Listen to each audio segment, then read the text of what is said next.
What does it mean to live? Some might say to live is to achieve goals and leave a legacy behind. Some say to love is to live.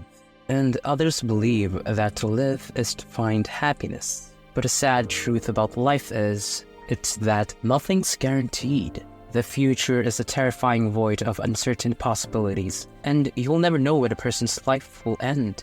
One moment, you're happily talking with your best friend, and then the next, they're not breathing anymore, reminding you of just how fragile a life is, and of your own mortality. So in a world where life could be snuffed out at any moment, don't you think that we're just fighting a losing battle? That whatever meaning we give to living is almost pointless, since we can never guarantee to fulfill it. But hypothetically, let's say there's a way to guarantee for you to be able to have a fulfilling life, whatever definition of fulfillment you may have, in exchange for decades of your life. Would you take it? All of your goals, aspirations, dreams, and happiness within your grasp with just a snap of your finger. Wouldn't you say that it's worth it? That you can lie on your deathbed, knowing you've truly lived your life, despite it being short? It's a hard decision to make, and to be honest, I don't know which one to pick either. Nobody wants to die, and yet it's a fate that we must all meet. The only thing we can do is to make sure that we live our lives to the fullest, despite the uncertainties. And the character that met such a fate is Kusonoki. From the manga, I sold my life for 10,000 yen per year, also known as 3 days of happiness. Having sold 30 years of his life due to being broke, he was able to acquire 300,000 yen, which in dollars would be 1,959, which was influenced by factors such as happiness, achievement, and contribution. Yeah, he wasn't worth much. His future was revealed to be worthless, so he was left with only 3 months to live. And he met this seemingly emotionless girl, Miyagi, who was assigned to observe Kusonoki as part of the protocol of the transaction to make sure he doesn't cause any trouble during his last months of life. Although he didn't achieve the happiness that comes from the sacrifice of selling one's lifespan initially, he was able to find meaning and true happiness in the end in a way you probably wouldn't expect. But a concept that's presented in the manga, that being the monetary value of life, is a topic that's been discussed in many people's lifetime. How much would a person's life be?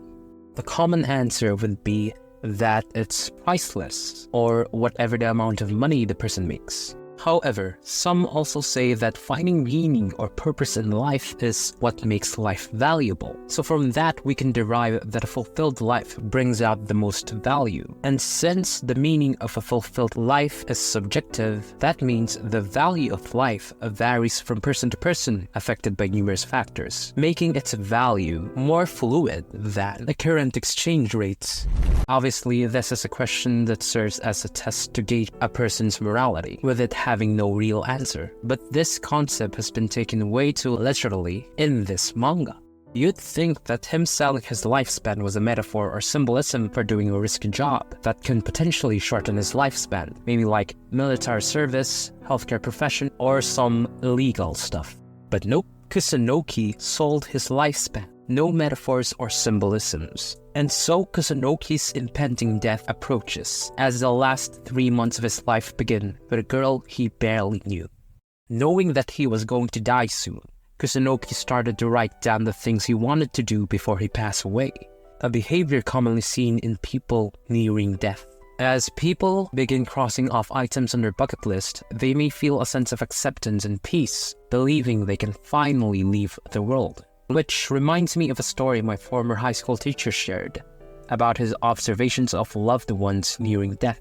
He described how, in their final moments, they become kind, calm, and appreciative, in contrast to their usual behavior, which is the exact opposite. And that's when he realized that only when a person approaches death can you see who they really are. It seemed they were ready to pass on, having likely finished their business on Earth.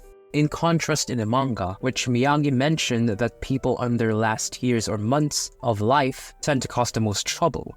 That's why observers like her are needed to monitor their behaviors. So a person nearing death may either despair about their fate and attempt to fulfill their bucket list, or find calm and peace. Ultimately, it boils down to the attachments they have in the world. Those with many material possessions or unfinished business often fear death, more than those who do not. But Kusonoki did not have many things in his life. The only thing he had going in his life were books and listening to CDs, without connection to people and mostly by himself. He had simple desires, and amongst them was to meet with his old friends. The urge to desire human contact took over, and tried to meet with an old college friend he had, but failed to contact her. His loneliness got to the point that even simply going out shopping with Miyagi, whose only goal is to observe him and nothing more, made him happy, thinking that both of them looked like a couple, an empty, happy delusion that he was aware of. But he kept on dreaming anyways, and he didn't stop there. He also tried to meet with his high school friend, and had Miyagi pretend to be his girlfriend.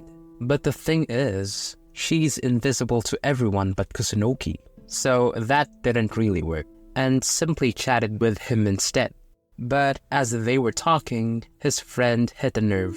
He laughed about Kusonoki's failed art hobby, which caused him to snap and leave him all alone. I suppose even though he wasn't doing art anymore, it was a part of who he was. So what his friend did was the equivalent of hurting his ego. At that point, he really felt alone. He felt betrayed, and he did not regret leaving him behind. So he turns to the only important person he has left. A person who, despite not meeting for years in his life, cherished her and had not left his mind since. His childhood friend, Himeno. For someone who didn't have many people in his life, Kusonoki held on to the memories of her when they were still 10. Kusonoki, who could no longer see a future beyond death, clung to the past instead. In a sense, he was trapped in the past. So before he left this world, he wanted to write a heartfelt letter to Himeno. But just as he finished, he was reminded of a time when his 10-year-old self wrote a letter for himself 10 years later, that being present Kusonoki in a time capsule. So he and Miyagi went to his old school and dig out the time capsule, in which he finds his letter amongst many others that talks about who their best friend was at the time. But Himeno's letter wasn't there. So does this mean he never wrote a letter to him in the first place? Did he not matter to her as much as he thought?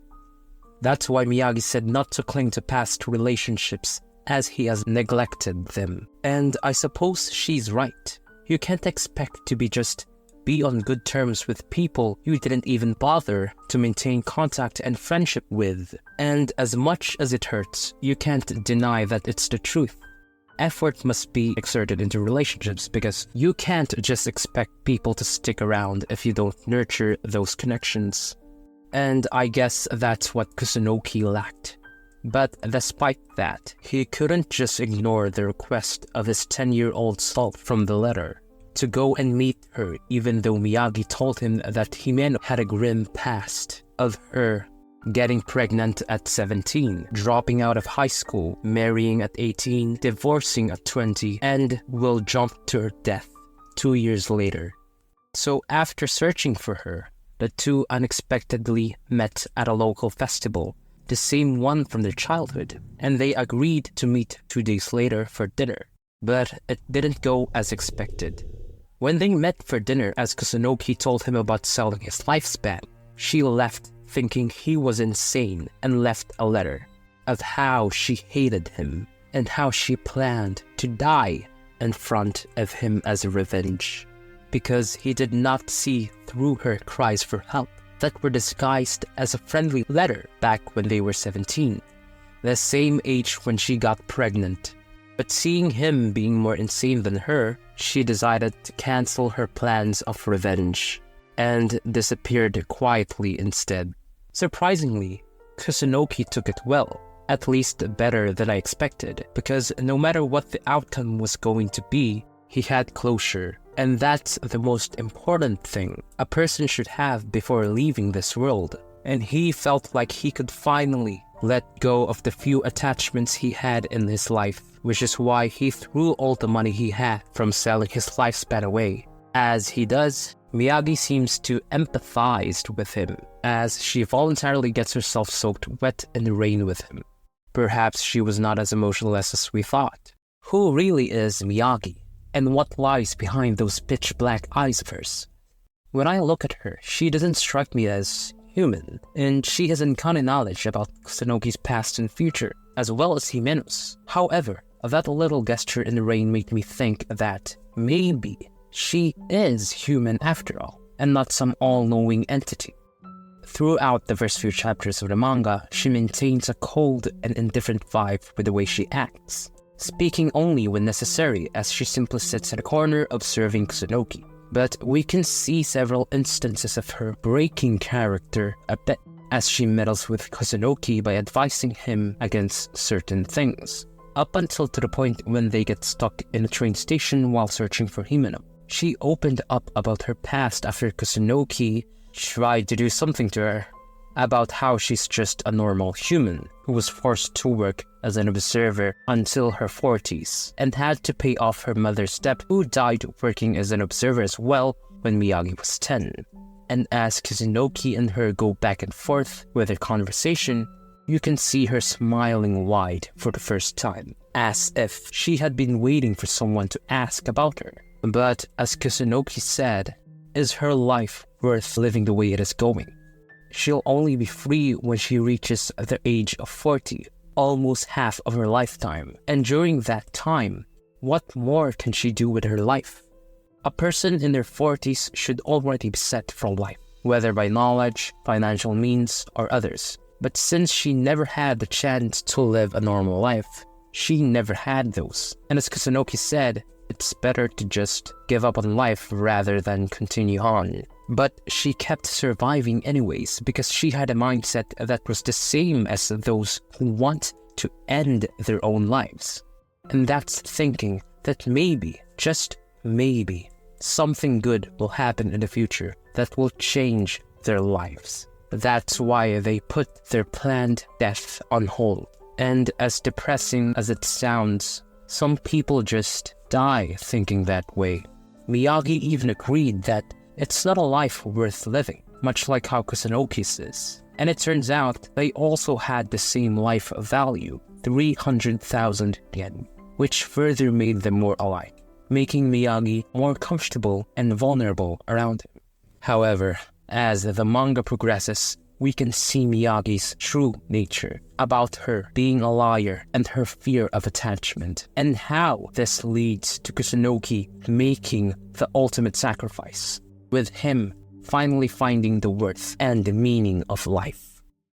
Because Kusonoki finally had closure with everything in his life, and with Miyagi being by his side, not only as an observer, but as an acquaintance, he didn't give a damn about what anyone think about him anymore. He kept doing things with Miyagi outside, like talking or walking around, and that one moment where they pretended to date so Kusonoki could practice before meeting Himeno, despite her being invisible. So it would seem that he was talking to nothing. Aware of his own mortality, he freed himself from societal expectations. It didn't matter to him if he looked like an insane lunatic with severe mental illness. All that mattered was that he was having fun. Who cares about being normal when he's got a life to live? And I think that also should apply in real life. We tend to try to look normal because people would make fun of us if we are even slightly different from them. But is that really a way to live your life? Sure, it may be cringe, but as an internet person once said, perhaps I am cringe, but that makes me free. What matters is that you're happy, right? Our time is so limited to be even thinking about stuff like that. So do what you want to do. Make random noises, sure. Dance like a maniac, go ahead. Run around town naked and screaming? I think that's a little too much. But the point is, do what makes you happy, as long as you're not hurting anyone or causing trouble. And that's what Kusonoki did with his fascination with vending machines.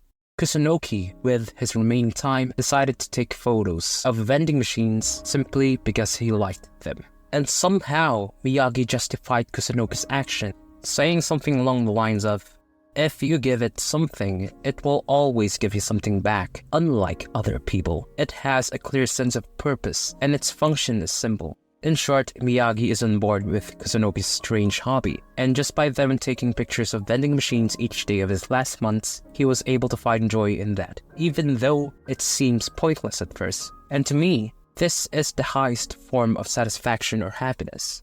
Being able to find joy in small things is not something many people can relate to. Some of us are too busy working, studying, or grinding that we're desensitized to everything but it. And the only thing that can bring us joy is superficial things like drinking or gaming. Not that it's a bad thing, but have you ever had a day that you can just do nothing? Those days where a walk outside or simply staring outside make you the happiest you've been. As a busy college student myself, I find myself struggling to juggle my tasks while I work on the next big thing, the next big project, that I tend to sacrifice my own satisfaction in pursuit of goals. But there were several times when I simply sit on a bus on my way home as I stare outside, free from the thoughts of responsibilities as I've already finished them. And I can say those times were the times I feel most at peace or content. And from that simple action alone, that joy that you're experiencing can be contagious. When a person is simply enjoying the moment, other people who can see them tend to be happy too. Like how in the manga when people started accepting the existence of Miyagi even though she was invisible, because it made Kusonoki happy, and in turn, those who were around him. And that also made Miyagi happy too. Miyagi then started to become much more affectionate towards Kusonoki. After all, he sacrificed his dignity and pride of being a normal human being just so he could give her attention. And slowly, her void-like eyes were gradually filled with color. It seemed that she was a different person now, compared to the beginning of the manga, as she tries to get closer to Kusonoki. But something was holding her back. There was a barrier with her feelings, something that was preventing her from getting too close to him, and that was fear. And with that, she uttered a silent prayer. My prayer is for Kusonoki to die, even if a moment sooner. But wait a minute, I thought she and Kusonoki were doing well. Why would she wish for him to die sooner? It appears that it wasn't her first time getting attached to someone. In the past, she got attached to one of her subjects as she worked as an observer. While she may not have given her the same amount of attention as Kusonoki did, she treated her like a normal girl and said something that touched Miyagi's heart. Now I will watch over you from up above the clouds. And that's why Miyagi vowed to never love someone who's about to go away. I guess it's really hard for a person to see them go away. But aside from the literal perspective of this too can reflect on the mindset of being afraid to love because you think that they're gonna leave you. Whether it may be a matter of you not being confident in your ability to make them stay, or if one day you're afraid that their life will stop. It's hard too, because when you do love someone, you give a part of yourself to them. And when they leave, you're left with a hole that no one can ever fill. That's why she said that prayer. She wanted him to disappear before she completely falls for him. But it was too late. Her feelings couldn't be stopped. So she said the words that she thought she never would her entire life. I really do love you.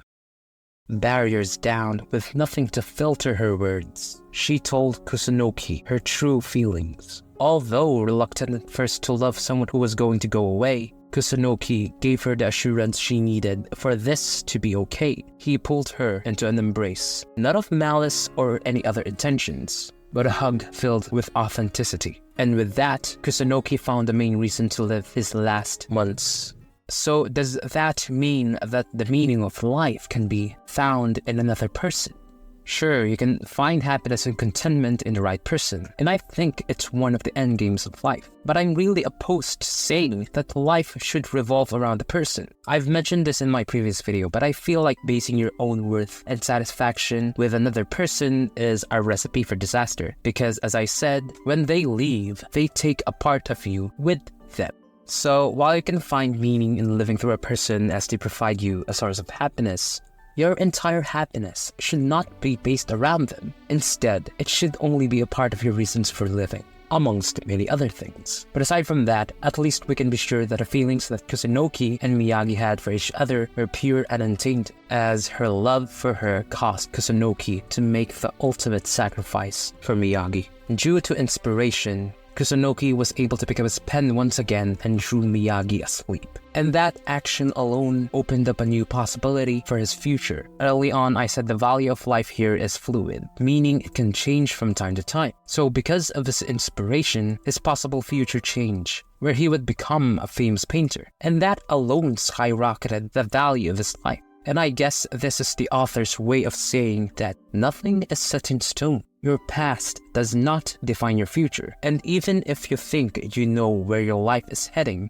things like this can change the direction of your future. However, instead of Kusonoki spending his last month and a half drawing to become a famous painter and be immortalized, he sold his remaining lifespan instead and paid almost all of Miyagi's debt, leaving her with only 3 years of work left. He chose love instead of fame, in an act of altruism, because if you truly love someone, you'd want what's the best for them, even beyond your death, right? Even if it hurts, even if you have to give up that person to another, because you know you won't be here forever, that someone might come along and make them happier more than you ever made them, so you try to make them forget about you and move on.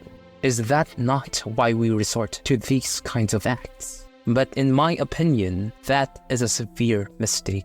To make them forget is to deny what you and the other person ever were. Memories are something to cherish, not to forget. Even if some of them are painful, that doesn't invalidate the existence of happy ones. But even so, Kusonoki continued with his line of thought and went ahead and sold his remaining lifespan, leaving him with only 3 days to live.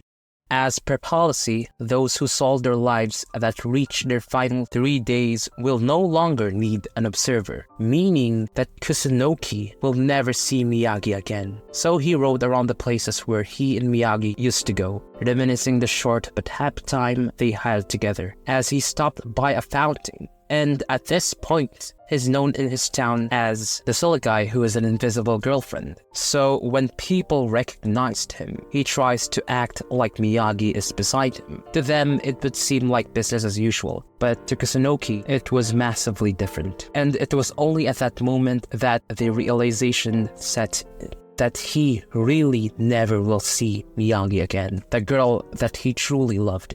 He cried tears that seemingly wouldn't stop, but since the truth was a little too hard to explain to the people, he made up an excuse about them fighting, which resulted in them separating. Surprisingly, the people there empathized with him, although it was not making him feel any better, since they were all under the impression that they fought. Not that he'll never see her again, he regretted selling his lifespan for Miyagi's well-being. During these acts of altruism, we always tend to forget to put ourselves into the equation, wanting the best for them, but not the best for ourselves. And you'd find that a life without them is not a life worth living at all. That's what Kusonoki thought, as he wondered to himself how in the world is he going to live these last 3 days of his life without Miyagi, to the girl who he gave everything. His pride, his time, his life, and the very meaning of his existence.